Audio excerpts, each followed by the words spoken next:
नमस्कार, संकल्प न्यूज में आपका स्वागत है। मैं हूं आलोक शर्मा। आइए नजर डालते हैं आज की मुख्य खबरों पर। दो अलग अलग जगहों में भीषण आग लगने से 5 बसें सहित लाखों रुपए का सामान जलकर राख।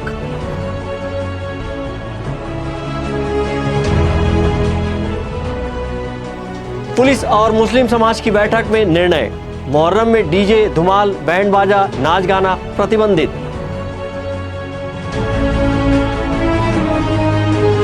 और सोशल मीडिया में कथित रूप से आपत्तिजनक टिप्पणियां करने वाले के विरुद्ध कड़ी कार्रवाई की मांग। अब खबरें विस्तार से।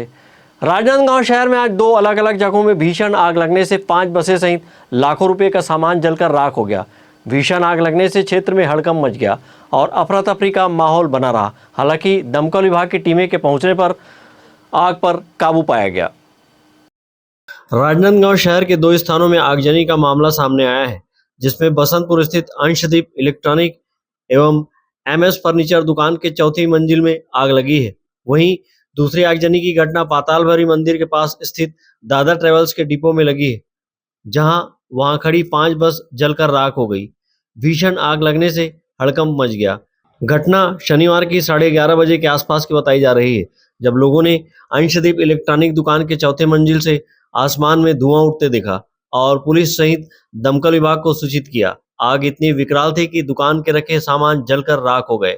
आसमान में धुआं ही धुआं दिखाई दे रहा था। वहीं आग लगने से अफरा तफरी मच गई। इसी तरह आगजनी की दूसरी घटना पाताल भैरव मंदिर के पास स्थित दादा ट्रेवल्स के डिपो में लगी, जिससे वहां रखी 5 बसें जलकर राख हो गई। सूचना मिलते ही दमकल विभाग की टीम मौके पर पहुंची और आग बुझाने का प्रयास किया। दमकल विभाग के स्टेशन प्रभारी अधिकारी इमाम बेग ने बताया कि आग लगने की सूचना पर तुरंत दमकल विभाग की टीम मौके पर पहुंचकर आग पर काबू पाया। उन्होंने आग लगने का कारण अंशदीप इलेक्ट्रॉनिक दुकान के छत में लगे सोलर पैनल के हीट होने और बैटरी फटने से आग लगने की आशंका जताई है। उन्होंने आग बुझाने में 18 से 20 हजार लीटर पानी का खपत होना बताया है। यहाँ आज अंशदीप इलेक्ट्रॉनिक्स वीआईपी रोड में आग लगी थी। लगभग 11:28 में हम लोगों को सूचना मिली और तत्काल गाड़ी रवाना होकर के लगभग 5-7 मिनट में गाड़ी यहाँ पहुँच गई थी। आग अभी पूरी तरह कंट्रोल में है, फिर भी अभी काम जारी है। पूरी तरह बुझाने के बाद हम लोग यहाँ से रवाना होंगे। आग लगने का कारण सोलर पैनल में आग लगा है। वो हीट होने के कारण उसकी बैटरी जो है वो फट जाती है, उसके कारण आग लग जाता है। पानी लगभग इसमें अभी 18 से 20 हजार लीटर पानी खपत हुई है। इधर अतिरिक्त पुलिस अधीक्षक कीर्तन राठौर ने बताया कि शहर के अलग अलग स्थानों में आग लगने की सूचना पुलिस को मिली थी, जिस पर नगर सैनिक पुलिस की टीम और एवीज की फायर ब्रिगेड की टीम के द्वारा पहुंचकर आग पर काबू पाया गया। आग लगने के कारणों की जांच की जा रही है। 11 साढ़े 11 बजे के आसपास थाना प्रभारी बसंतपुर से माध्यम से उनको जानकारी मिली थी कि अंशदीप जो इलेक्ट्रॉनिक दुकान है थाना बसंतपुर क्षेत्र अंतर्गत, वहां पर ज्ञात कारणों से आगजनी घटना हुई है। और जिसकी सूचना मिलने पर सीएसपी राजनांदगांव, थाना प्रभारी बसंतपुर तत्काल मौके पर उपस्थित होकर के और जो फायर ब्रिगेड है, अग्निशमन यंत्र जो है और उसके जो टीम है, उनको मिला करके लगातार आग बुझाने का प्रयास किया गया, जिसमें आग जो है उसमें काबू पा लिया गया है। इसके साथ ही साथ पैरेलल लगभग उसी समय जो एनएच पर बापना का जो ट्रांसपोर्ट का गैरेज है, वहां पर भी कुछ बसों में आग लगने की जानकारी मिली थी और जो वहां पर से आग बुझने के बाद उसी फायर ब्रिगेड के माध्यम से पुलिस टीम द्वारा मौके पर उपस्थित होकर उस पर भी नियंत्रण स्थापित कर लिया गया। वर्तमान में दोनों जो प्रकरण है उसमें आग पूरी तरह से बुझ गया है। आगजनी के जो कारण है उसके संबंध में पुलिस द्वारा जांच की जा रही है। इसमें किसी भी प्रकार की कहीं पर भी जो लोगों के संबंध में जनहानि नहीं हुई है, न किसी कोई घायल हुए हैं। जो संपत्ति के संबंधित जो भी नुकसान हुआ है उसकी जानकारी उनके द्वारा आवेदक द्वारा विश्लेषण करने के बाद जो रिपोर्ट लिखाया जाएगा उस पर आगे कार्रवाई की जाएगी। हालांकि दमकल विभाग की टीम मौके पर पहुंचकर आग पर काबू पाई, लेकिन इस आगजनी से लाखों रुपए की संपत्ति का नुकसान होने का अनुमान लगाया जा रहा है। राहत की बात यह रही कि इस आगजनी घटना में किसी प्रकार की जनहानि नहीं हुई। अमित चटर्जी और विकल्प श्रीवास्तव के साथ परमानंद रजक, संकल्प न्यूज। क्षत्रिय स्वर्णकार समाज श्री अजमेर भवन राजनांदगांव के पदाधिकारियों ने समाज विशेष के खिलाफ सोशल मीडिया पर कथित रूप से अभद्र एवं आपत्तिजनक टिप्पणियां करने वाले 2 व्यक्तियों के विरुद्ध कड़ी कार्रवाई की मांग को लेकर पुलिस अधीक्षक को ज्ञापन सौंपा है।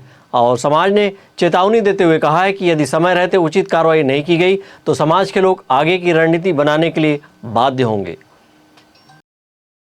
सोशल मीडिया में समाज के खिलाफ किए गए अभद्र टिप्पणी मामले को लेकर पुलिस अधीक्षक को सौंपे ज्ञापन में स्वर्णकार समाज ने आरोप लगाते हुए कहा कि समाज के ही 2 युवकों द्वारा व्हाट्सएप समूहों एवं सोशल मीडिया प्लेटफॉर्म पर स्वर्णकार समाज के प्रति लगातार आपत्तिजनक, अमर्यादित और अपमानजनक भाषा का प्रयोग किया जा रहा है। समाज के पदाधिकारियों का कहना है कि इन टिप्पणियों से समाज के लोगों की भावनाएं आहत हुई है तथा सामाजिक सौहार्द प्रभावित हो रहा है। उन्होंने बताया कि संबंधित व्यक्तियों को समाज के वरिष्ठ जनों और पदाधिकारियों द्वारा कई बार समझाइश दी गई है, लेकिन इसके बावजूद कथित रूप से आपत्तिजनक टिप्पणियां और समाज को बदनाम करने वाली पोस्ट जारी है। समाज के लोगों ने आरोप लगाया कि ऐसी गतिविधियां समाज की एकता और आपसी भाईचारे को नुकसान पहुंचाने का प्रयास है। शुभम सोनी और मनीष सोनी के द्वारा व्हाट्सएप में जो भी अभद्र शब्द कहे गए, उसी को लेकर आज पूरा स्वर्णकार समाज यहाँ इकट्ठा हुआ है और वो फिटनेस जिम के संचालक हैं।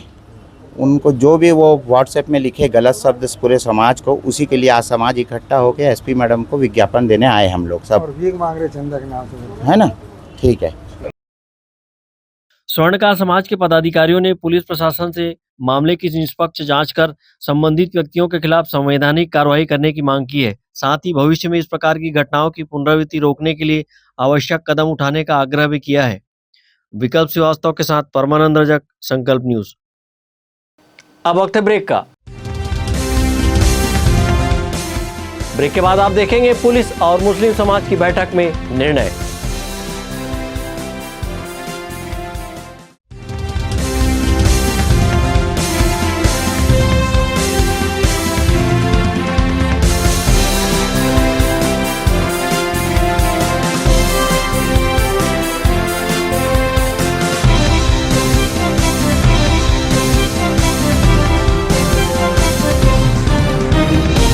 क्या आप चाहते हैं कि आपका बच्चा इंग्लिश मीडियम के उच्च स्तरीय संस्थान में पढ़े, हजारों की भीड़ में वह अपनी अलग पहचान बना सके? तो आपके इन प्रश्नों का उत्तर है लालचंद्र बहादुर एजुकेशन सोसाइटी द्वारा संचालित Royal Kids Convent School. CBSE और सीआईएससी बोर्ड से कक्षा नर्सरी से 12वीं तक और Royal College BEd, BCom, BSc courses के लिए यहाँ योग्य, अनुभवी और प्रतिबद्ध शिक्षकों की टीम है। सीसीटीवी निगरानी के साथ सुरक्षित कक्षाएं और परिसर है। अच्छी तरह से सुसज्जित पुस्तकालय, विज्ञान और कंप्यूटर लैब के साथ नियमित खेल और सांस्कृतिक गतिविधियां संचालित की जाती है। जल्दी करें, सीमित सीटें। रजिस्ट्रेशन के लिए जल्द संपर्क करें।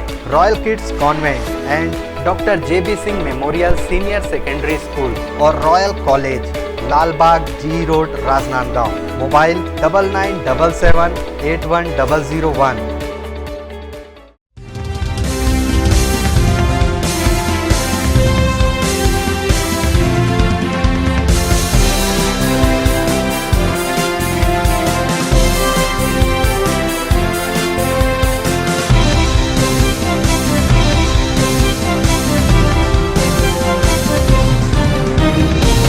ब्रेक के बाद आपका स्वागत है। मुहर्रम पर शेर बनकर नाच गाना करते हुए कानून व्यवस्था बिगाड़े जाने के मामले को लेकर इस पर प्रतिबंध लगाने मुस्लिम समाज के ज्ञापन के बाद पुलिस और मुस्लिम समाज की अहम बैठक आयोजित की गई, जिसमें कई निर्णय लिए गए। राज्य वक्फ बोर्ड के निर्देश पर मुहर्रम पर्व के दौरान शेर या अन्य का स्वांग धारण कर नृत्य प्रदर्शन एवं अन्य गैर पारंपरिक गतिविधियों पर पूर्ण प्रतिबंध लगा दिया गया है। उक्त नियमों का उल्लंघन करने वालों के विरुद्ध कड़ी कार्रवाई किए जाने की बात कही गई है। आगामी 16 जून से मुहर्रम पर्व का 10 दिवसीय पर्व शुरू हो रहा है। इस पर्व को शांतिपूर्ण वातावरण में मनाने के लिए मुस्लिम समाज के प्रतिनिधियों की बैठक आयोजित की गई। बैठक में अतिरिक्त पुलिस अधीक्षक कीर्तन राठौर, SDM गौतम पाटिल, नगर पुलिस अधीक्षक अलेक्जेंडर कीरो, उप पुलिस अधीक्षक KP मरकाम एवं अन्य पुलिस अधिकारी उपस्थित रहे। अधिकारियों द्वारा पर्व के दौरान सुरक्षा व्यवस्था, जुलूस मार्ग, यातायात प्रबंधन एवं कानून व्यवस्था संबंधी आवश्यक दिशा निर्देश दिए गए। इस बैठक में छत्तीसगढ़ राज्य वक्फ बोर्ड द्वारा जारी निर्देशों की जानकारी देते हुए बताया गया कि मुहर्रम में डीजे, धुमाल, बैंड बाजा, नाच गाना एवं आतिशबाजी पर पूर्ण प्रतिबंध रहेगा। साथ ही मुहर्रम के दौरान शेर या अन्य का स्वांग धारण कर नृत्य प्रदर्शन एवं अन्य गैर पारंपरिक गतिविधियों से दूर रहने की समझाइश दी गई। अधिकारियों ने सभी आयोजन समितियों एवं समाज के प्रतिनिधियों से अपील की कि वे शासन, प्रशासन एवं वक्फ बोर्ड के निर्देशों का पालन करते हुए शांति, अनुशासन एवं भाईचारे के साथ पर्व मनाएं। साथ ही यह भी स्पष्ट किया गया कि नियमों के उल्लंघन की स्थिति में संबंधित व्यक्तियों एवं समितियों के विरुद्ध नियमानुसार कठोर से कठोर कार्रवाई की जाएगी। बैठक में यह भी निर्णय लिया गया कि शहर में अनाउंसमेंट कराकर शेर नहीं बनने की समझाइश दिया गया है और ऐसा करने पर समाज जिम्मेदार नहीं होगा। हफीज खान, संकल्प न्यूज। जिला साहू संघ चुनाव को लेकर रविवार को मतदान की प्रक्रिया साहू सदन में बनाए गए 9 मतदान केंद्रों में सुबह 9 बजे से दोपहर 3 बजे तक होगी। इस दौरान 5 महत्वपूर्ण पदों के लिए मतदान किया जाएगा। जिला साहू संघ के त्रैवार्षिक आम चुनाव को लेकर समाज में उत्साह है। निवर्तमान अध्यक्ष भागवत साहू के कार्यकाल की समाप्ति के बाद जिला साहू संघ के 5 महत्वपूर्ण पदों के लिए होने वाला यह चुनाव समाज के सबसे चर्चित और बहुप्रतीक्षित चुनाव में शामिल हो गया है। रविवार 14 जून को होने वाले मतदान में कुल 2933 साधारण एवं आजीवन सदस्य अपने मताधिकार का प्रयोग कर नए नेतृत्व का चयन करेंगे। इस चुनाव में अध्यक्ष पद के लिए कमल किशोर साहू, नोबल साहू, शेखर साहू, विवेक साहू एवं टोमन साहू चुनाव मैदान में है। वहीं महिला उपाध्यक्ष पद के लिए अंजू साहू, इंदुमती साहू, जमुना देवी साहू, राजेश्वरी साहू एवं शैलेंद्री साहू। पुरुष उपाध्यक्ष पद के लिए विश्वनाथ साहू, देवेंद्र कुमार साहू, जीवनलाल साहू एवं ओम प्रकाश साहू। महिला संगठन सचिव पद के लिए अनीता साहू, गीता साहू, इंदु साहू एवं प्रमीला साहू तथा पुरुष संगठन सचिव पद के लिए देवानंद साहू, टहलू राम साहू एवं लविंद्र साहू अपनी किस्मत आजमा रहे हैं। शनिवार को मुख्य निर्वाचन अधिकारी देवेंद्र कुमार साहू एवं उनकी टीम ने साहू सदन स्थित मतदान केंद्रों का निरीक्षण कर व्यवस्थाओं का जायजा लिया। मुख्य निर्वाचन अधिकारी ने बताया कि मतदाताओं की सुविधा के लिए साहू सदन के ऊपरी एवं निचले हाल में कुल 9 मतदान केंद्र बनाए गए हैं। अभ्यर्थियों की मांग पर मतदान समय में संशोधन करते हुए मतदान सुबह 9 बजे से दोपहर 3 बजे तक निर्धारित किया गया है। जिला साहू संघ का निर्वाचन है और निर्वाचन की तैयारी जिला साहू संघ राजनांदगांव के द्वारा पूरी तैयारी कर ली गई है और उसके लिए भी हम पूरे जिले के मतदाताओं से भी जिला साहू संघ के द्वारा अपील किए हैं। सारे मतदाताओं को आमंत्रण किए हैं कि कल समाज के महापर्व जो जिला साहू संघ के जो चुनाव हैं उसमें हमारे मुखिया और जिला साहू समाज के हमारा सियान चुनने हैं। इनके लिए पूरे तहसील प्रक्षेत्र और आजीवन सदस्यों को आमंत्रण करके कल शांतिपूर्वक मतदान करने के लिए सबसे निवेदन किए हैं। जिला साहू संघ राजनांदगांव का त्रैवार्षिक आम चुनाव कल होना है, जिसमें कुल 2923 मतदाता हैं और टोटल 9 बूथ बनाए जा रहे हैं।